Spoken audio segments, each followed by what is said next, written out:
Hi everyone, I hope you are always fine. You are welcome my YouTube channel Revolution Eklavya Study Point. देखिए आज का जो हमारा topic है वो है the rise of nationalism in Europe, यानी यूरोप में राष्ट्रवाद का उदय। उदय यानी कि जन्म लेना। राष्ट्रवाद के बारे में भी हम बताएंगे। नेशनलिज्म होता क्या है? देखिए, जब हम जब यूनिवर्स बना, जब ब्रह्मांड की उत्पत्ति हुई, तो ब्रह्मांड में दो ही चीज बनी हुई थी। ठीक है, जब यूनिवर्स की उत्पत्ति हुई थी उस वक्त दो ही चीज बनी हुई थी।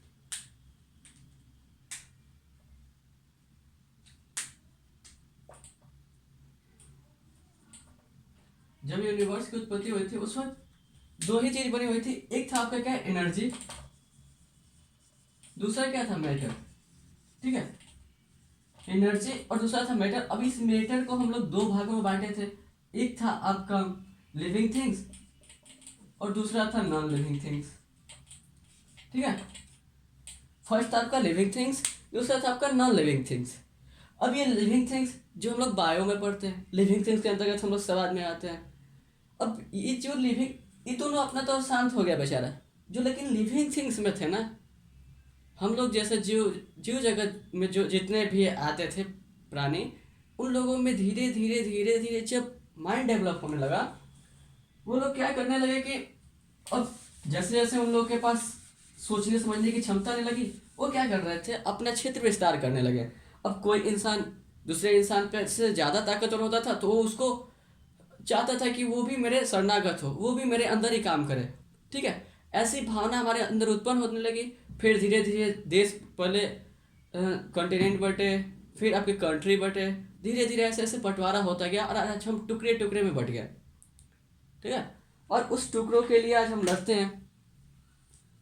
समझ रहे हो?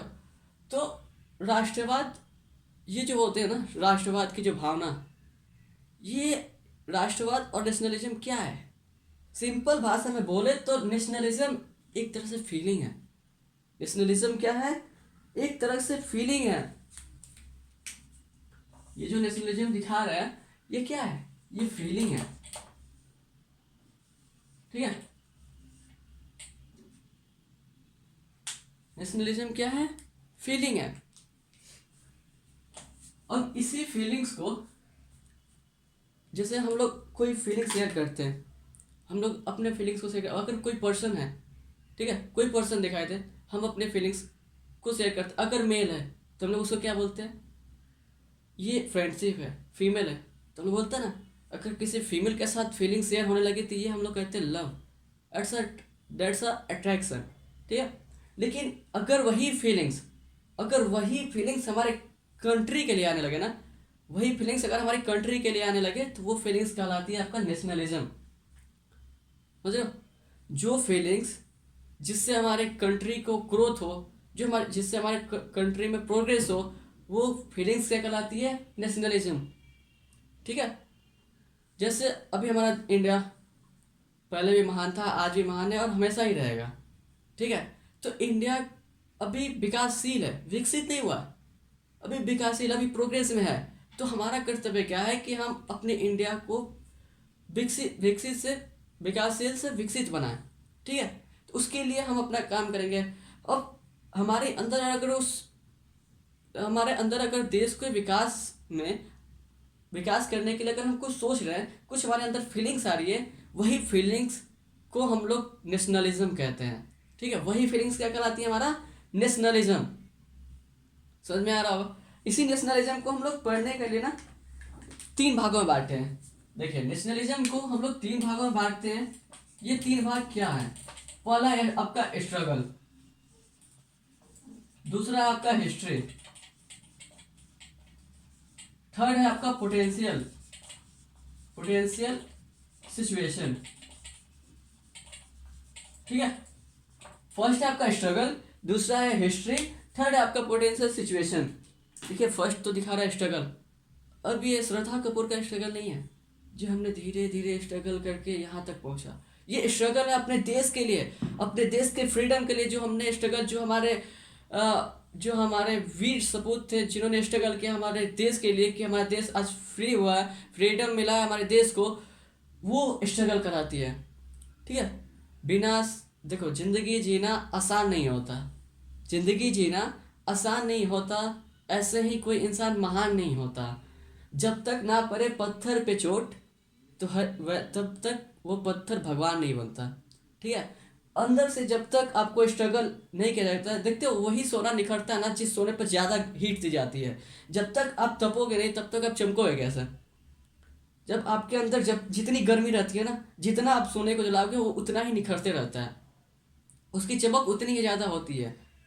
ठीक है। जैसे हम लोग बोलते हैं ना कि संगीत सुनकर ज्ञान नहीं मिलता। क्यों? म्यूजिक सुनकर हमारे अंदर कोई किसी भी चीज का नॉलेज नहीं होता। संगीत सुनकर ज्ञान नहीं होते, मंदिर जाकर भगवान नहीं मिलते। पत्थर तो इसलिए पूछते हैं क्योंकि विश्वास के लायक इंसान नहीं मिलते। और आजकल जितने भी हम लोग हिस्ट्री पढ़ते हैं उसमें कुछ ना कुछ विभीषण मिलते ही मिलते हैं। ठीक है। कुछ ना कुछ उसमें विभीषण मिलेंगे ही जिन्होंने नेशनलिज्म को बढ़ावा दिया। उसके बारे में अगर हम पढ़ेंगे कि कैसे, देखिए पहले हम लोग में राजतंत्र था। राजा में बहुत सारे बड़े बड़े बड़े और बहुत ही वीर बलवान और साहसी राजा भी हुए हैं। अब हमारे सनातन धर्म से उठा लो, कोई कहीं से भी, अशोक, चंद्रगुप्त मौर्य, हमारे महाराणा प्रताप, जिनका भाला एक बार मारा तो बीचा बीच सेना सहित बीचा बीच फाड़ दिया था। तो ऐसे ऐसे वीर सपूत हुए हैं। और कुछ मतलब अच्छे राजा भी नहीं हुए जिनकी वजह से असंतोष की भावना पैदा हुई, और उस असंतोष के कारण ही नेशनलिज्म की उत्पत्ति हुई।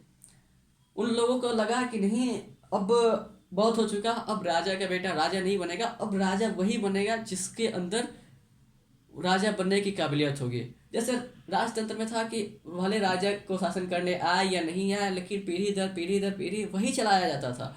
लेकिन जब लोग जागरूक हुए, ठीक है, जब लोगों के अंदर भावनाएं ऐसी उत्पन्न हुई कि नहीं, हमारे अंदर भी वो कैपेसिटी है जिससे हम अपने कंट्री को प्रोग्रेस में ला सकते हैं, तो वो तब जाके आपका नेशनलिज्म को बढ़ावा मिला। फिर सब लोग एकजुट हुए, सभी ने स्ट्रगल किया, तब जाके आज हर एक कंट्री अपना अपना फ्रीडम अपने अपने फ्रीडम को बचा के रखे हैं। ठीक है।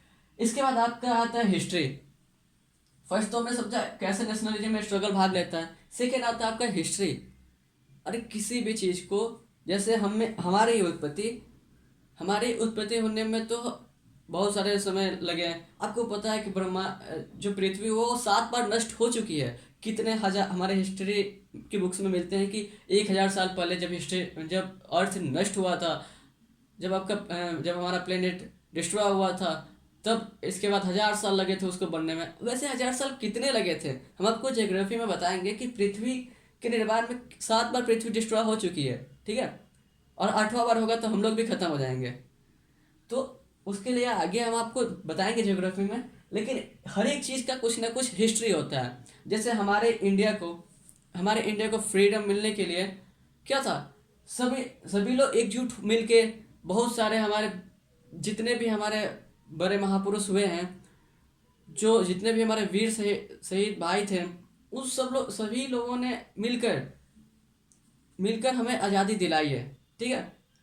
जैसे देखिए, आप लोग एक मूवी देखे होंगे, शाहरुख खान का मूवी था एक चक दे इंडिया। उसमें क्या कहता है ना, वो सभी अपने प्लेयर से जब पूछते हैं कि आप कहाँ से हो, आप कहाँ से हो, आप कहाँ से हो, तो सब लोग अपने अपने स्टेट का नाम देते हैं कि मैं यूपी से हूँ, मैं बिहार से हूँ, मैं झारखंड से हूँ। उसमें एक लड़की रहती है, देखिए देखिए कितना खूबसूरत जवाब देती है। लड़की लोग का वैसे भी दिमाग खूब चलता है इन सब चीज़ों में। ठीक है। कब क्या बोलना है वो लोग बहुत अच्छे से समझते हैं। तो जैसे ही उसे शाहरुख खान पूछता है ना कि आप कहाँ से हो, तो वो फट से बोलती है आई लिव इन इंडिया। उस बात पे सभी लोग ताली मारते हैं, सभी लोग ताली बजाते हैं एकदम। ठीक है। तो देखिए, हम लोग भले ही कोई भी जाति धर्म किसी भी क्षेत्र से हो, कहीं किसी भी राज्य से हो, बट जब भी हम लोग कहीं जाते हैं, हम लोग क्या बोलते हैं, आप कहाँ से हो, आई एम इंडियन।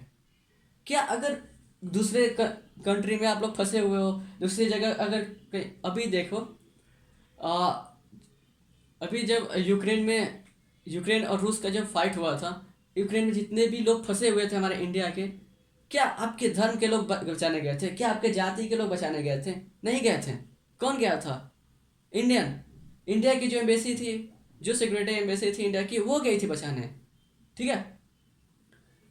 तो हिस्ट्री हिस्ट्री में बहुत सारे महान महान और बहुत ही बड़े महापुरुष हुए जिनको जिनका दर्शन मात्र से ही हमारा शरीर या हमारा जीवन पूरा सफल हो जाता है, उनके दर्शन मात्र से। जैसे हम बोलते स्वामी विवेकानंद, उनके जैसा ज्ञानी आज तक जन्म नहीं लिया। हमारे एपीजे अब्दुल कलाम। ठीक है। ऐसे बहुत बड़े बड़े महापुरुष हुए हैं। थर्ड था आपका पोटेंशियल सिचुएशन। पोटेंशियल सिचुएशन हमने बताया अभी कि कभी भी कोई भी चीज़ का ना बिना सिचुएशन के हम कोई चीज़ कर नहीं पाते हैं। मान के चलो, जैसे हमारे अंदर कुछ फीलिंग्स आ रही है, किसी के लिए फीलिंग्स आ रही है, तो सिचुएशन क्रिएट हुआ होगा उस समय, कुछ ना कुछ सिचुएशन होगा, या तो हमने उसके लिए हेल्प किया हो, हमने उसको हेल्प किया हो, या उसने हमें हेल्प किया है, तभी जाके दोस्ती बढ़ती है, धीरे धीरे बढ़ती है। कुछ ना कुछ सिचुएशन रहता है, या हमने उसको एग्जाम में हेल्प किया है तब वो जाके बोली हो, या तो हमने उसको पैसे दिए हो, या हमने उसको कैफे लेके गए हो, या हम उसको डेट पे लेके गए हैं। ऐसे ऐसे कुछ ना कुछ सिचुएशन रहता है, तब जाके किसी चीज़ की उत्पत्ति होती है। ठीक है। तो नेशनलिज्म को ग्रोथ के लिए, या नेशनलिज्म को एक तरह से बोलो तो राइजिंग के लिए, नेशनलिज्म की राइजिंग के लिए तीन चीज़ें डिपेंड थी, आपका स्ट्रगल, हिस्ट्री और पोटेंशियल सिचुएशन। ठीक है।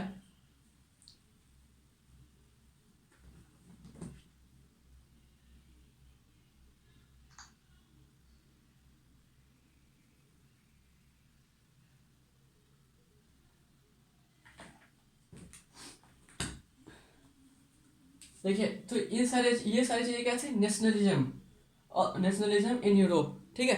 एक बात आते इसी में है एक फ्रेडरिक सेरियो। ठीक है। फ्रेडरिक सेरियो जिन्हें 1848 में एक इमेज बनाई थी, हम आपको वो इमेज दिखाना चाहते हैं।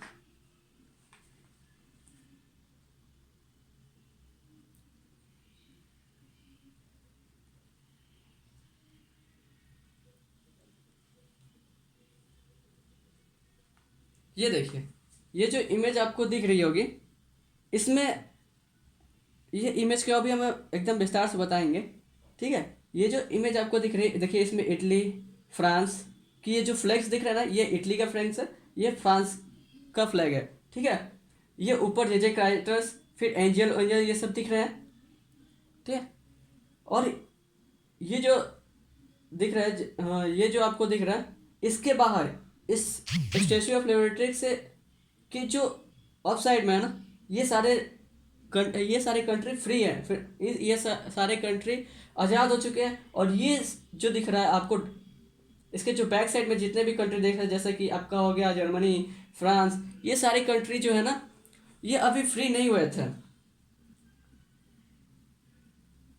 तो फ्रेडरिक सेरो का कहना था कि इन्होंने 1848 में इसी पेंटिंग को प्रस्तावित किया, और उस पेंटिंग में ये दिखाया था ना कि ऊपर जे क्राइटस और बहुत सारे लोग, बहुत सारे एंजल्स, देवी देवता हैं, ये ब्लेसिंग दे रहे थे कि हमारा देश, या उस वक्त यूरोप में जितने भी कंट्री अपना अपने फ्रीडम मांग रहे थे, जैसे जिसमें था आपका फ्रांस, जर्मनी, ये सारे कंट्री जब फ्रीडम मांग रहे थे, तो उनको ब्लेसिंग ऊपर से जे क्राइटस, जितने भी एंजल्स थे वो सब ब्लेसिंग दे रहे थे। इस पेंटिंग को उस वक्त बहुत ज़्यादा हाईलाइटेड किया गया था। बाद में उसी पेंटिंग के लिए इनको फांसी की सज़ा भी दे दी गई थी, फ्रेडरिक सेडो को। ठीक है। तो उस पे और क्वेश्चन में कभी कभी पॉइंट्स ऑफ व्यू में ये पूछ दिया जाता है कि यूरोप में सबसे पहला कौन सा ऐसा देश था जिसको आज़ादी मिली थी, हम लोग बोलेंगे फ्रांस। ठीक है। हमारा आंसर क्या है, फ्रांस। फ्रांस ही एक ऐसा कंट्री है जिसको सबसे पहले आज़ादी मिली थी। ठीक है। ये नोट करते चलिएगा, कौन सा था, फ्रांस।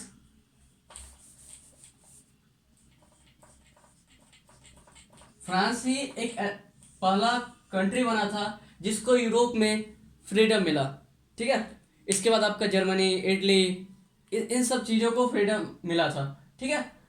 तो समझ में आया होगा उदय क्या होता है, राष्ट्रवाद क्या होता है, किसको सबसे पहले फ्रीडम मिला था, और ये राष्ट्रवाद होने की कौन कौन से समझ लो तो रूल थी। ठीक है। बाकी का अगले क्लास में देखते हैं। ठीक है। तब तक के लिए बाय, टेक केयर।